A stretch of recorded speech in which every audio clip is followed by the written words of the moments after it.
Hi everyone, today we're going to be talking about how to create a profile on your Netflix account. And before we begin, make sure to like and subscribe. Alright, the first thing you want to do is go to your browser and go to netflix.com. And once you get to your Netflix profile, you want to go to the top right corner here, click the icon, and then you want to click Manage Profiles. A note here is that you can only have a maximum number of 5 accounts on your Netflix.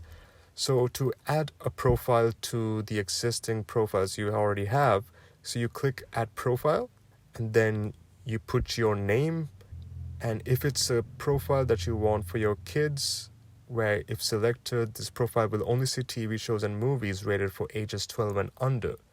So I already have a kids account, so I don't really need one, so I'm not going to tick that. So I'm just going to continue after adding my name, and that's pretty much it.